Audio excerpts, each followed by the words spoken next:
Yep. I am your boy George. I am back again. Yeah, like tag team back again. All right, I'm gonna give y'all a real good one today. If you looking and talking about becoming a freight broker, it's back on one of my other videos. I'm gonna put it up on this video. A lot of you carriers probably seeing this today too. Like I said, I got into transportation and logistics quite a while back. Got my first truck, got my second truck, right? And then I went to work for a brokerage office, learn how to broker, how to sell, acquire the shippers. All right. It's kind of difficult. It's not as easy as what everybody in their mind thinks. If I open up a brokerage office, I'm going to start moving loads tomorrow. No, that's not how it happens. Y'all know that, right? Right. It's just the same. Take this for instance. Say you go to a car lot, right? And you're trying to buy a car. You got a salesman. There's the middleman. You have never went directly to the man. You understand what I'm saying? The shipper. That's who you are trying to get to. Is the shipper. The carriers are coming through us, the brokers, because us brokers have worked our butts off sitting behind that desk, answering phone calls, calling people cold calls all day long. You have one job as a freight broker: to get as many customers as you can up under your belt. Yeah. And then you can start hiring other people to take care of your loads when you're away from the office. You could be home anywhere. And that's why a lot of times you guys hear, let me see what the customer sales rep has into this load, and do they want to give this load to you, the carrier, at this price. Sometimes they don't want to move their freight at the price you are asking for as the carrier. It takes a lot of hard work and dedication to become a good freight broker. That's right, freight broker. All right, there is only one freight broker. That's the person that started the business itself, the LLC, the corporation. Everybody else are agents. That's it. It can only be one broker, because that broker is the person that's responsible for the bond, all right, or that corporation. So that's the first thing it is. They're not freight brokers, they're sales agents, or agents, customer sales reps and agents. All right, so now as we're talking about getting the shippers, how are we going about getting the shippers? Yes, some of us have database. Me, for instance, I used to use my old Raycons that I had got from way back when, and I noticed that I was hauling a lot of freight for this one particular shipper and taking it into a lane that I wanted to go into. So I started like that. Let me call this person up. I also started by jumping outside of my truck and asking this particular question once I got up to the counter to check in to get a load. Hey, who's in charge of transportation and logistics? And I would do it very nicely, not going there all pissed off. You got to remember, carrying yourself puts a big image on you. So I would walk in very nice, neat, smelling good, dressed down to the T, making sure I'm selling myself too, right? Got my first customer, started hauling their product. Realized I messed up. I made the wrong mistake. I didn't know what I was doing. I underbidded myself $100,000. And the people still wanted me to move their freight, even though I bid off more than what I could chew, however you say it.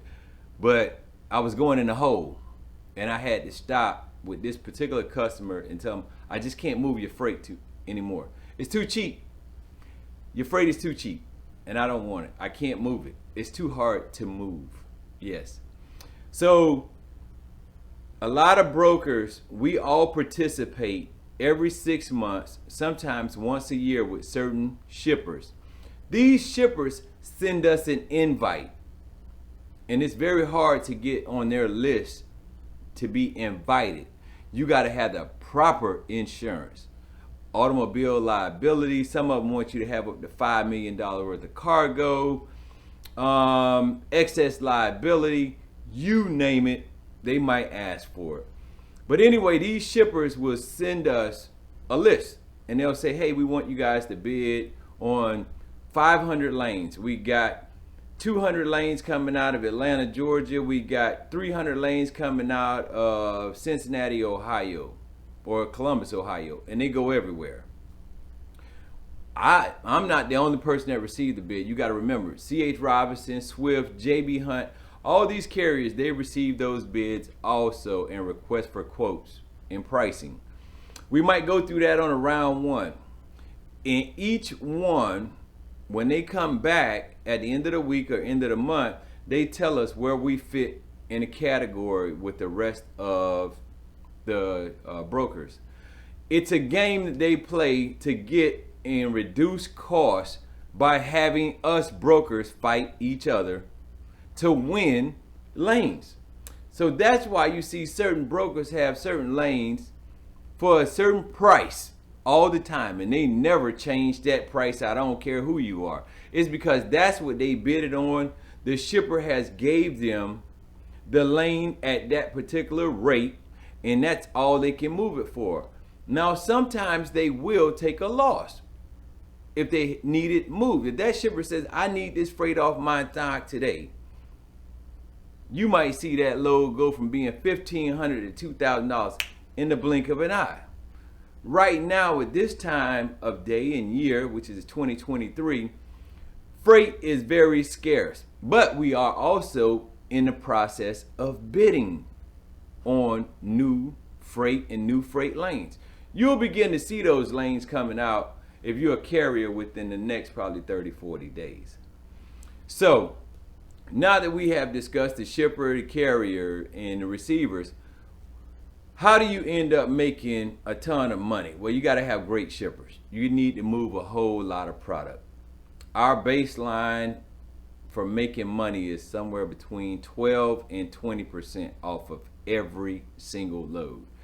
You guys got to remember, we're in business, but we're not in business to steal from the carrier. Our job is to make sure that we put the right bids in for the carriers so we can get great carriers to haul these loads for the shipper. We're just sitting in an office. The carrier needs to take it out. But we also have tracking systems that track the trucks. It tells the customer that the truck has arrived at the shipper. It also tells when the product has arrived at the receiver. So there's a lot that goes on behind the scenes. Then we have billing. Once that load has been delivered, there is billing that has to be done. All right. So we got 100 loads this week that just got moved and they need to be billed. So we have a billing person that does nothing but billing all day long, asking the carriers to send in the bills so we can begin the billing process. Those rate confirmations, those are binding legal agreements that we have set in place so we don't get sued and screwed. All right? There is so much that goes on. So now that you have actually moved, we'll say 50 loads this week, and your profit off of every load was $200. Can you see the profit? Can you see it? That's what begins to happen when you land the right customers. You gotta land the right customers. It's not just food. Some of the food products are very cheap. Water is very cheap to move. A lot of people go after that when they get into brokering. I did, but I also realized it does not have to be moved. They move it just whenever, there's a major hurricane, they up the charge on it. And that's when it'll go up. Summertime, these people don't really care about moving it. They know it's cheap, okay? It's cheap and it's heavy. So, yes, can you become a millionaire in the next year and a half, 2 years? Yes. Do you have the sales skills, what it takes? Some of these brokers' office, like Coyote, Swift, JB Hunt, Schneider, they had a group of people, salespeople, and that's all they do is make cold calls around the country to mom and pops, the large shippers, receivers, and that's all they do all day. That's all they do is negotiate and negotiate how they can move and make it better for that customer. So, as we go on and on, there is a lot about brokering. I can teach you and I can show you. And yes, in a year's time, was it $1 million? Yes. I just gave you guys a prime example. Had other customers that were moving high dollar value freight, and the profit off of each one of those loads was over $500. Yes. Because the freight needed to be moved. And they did not cry about the expense on what it would cost to move their freight. So 75, 80 loads a week, profit $500 off of every load. You do the math and do that for over a year, and that's when you actually get the chance to see that freight brokering, carriers, it's a great business to be into. If you're looking for training, some help, some more knowledge, hit me up, Williams at abglogisticsinc.com. I am your boy George. There'll be some links down below. I need you to subscribe. Hit the subscribe button. Down, up, round, back. I'm your boy George. Put two across the heart. Yes, the true trucker. I'll be with you.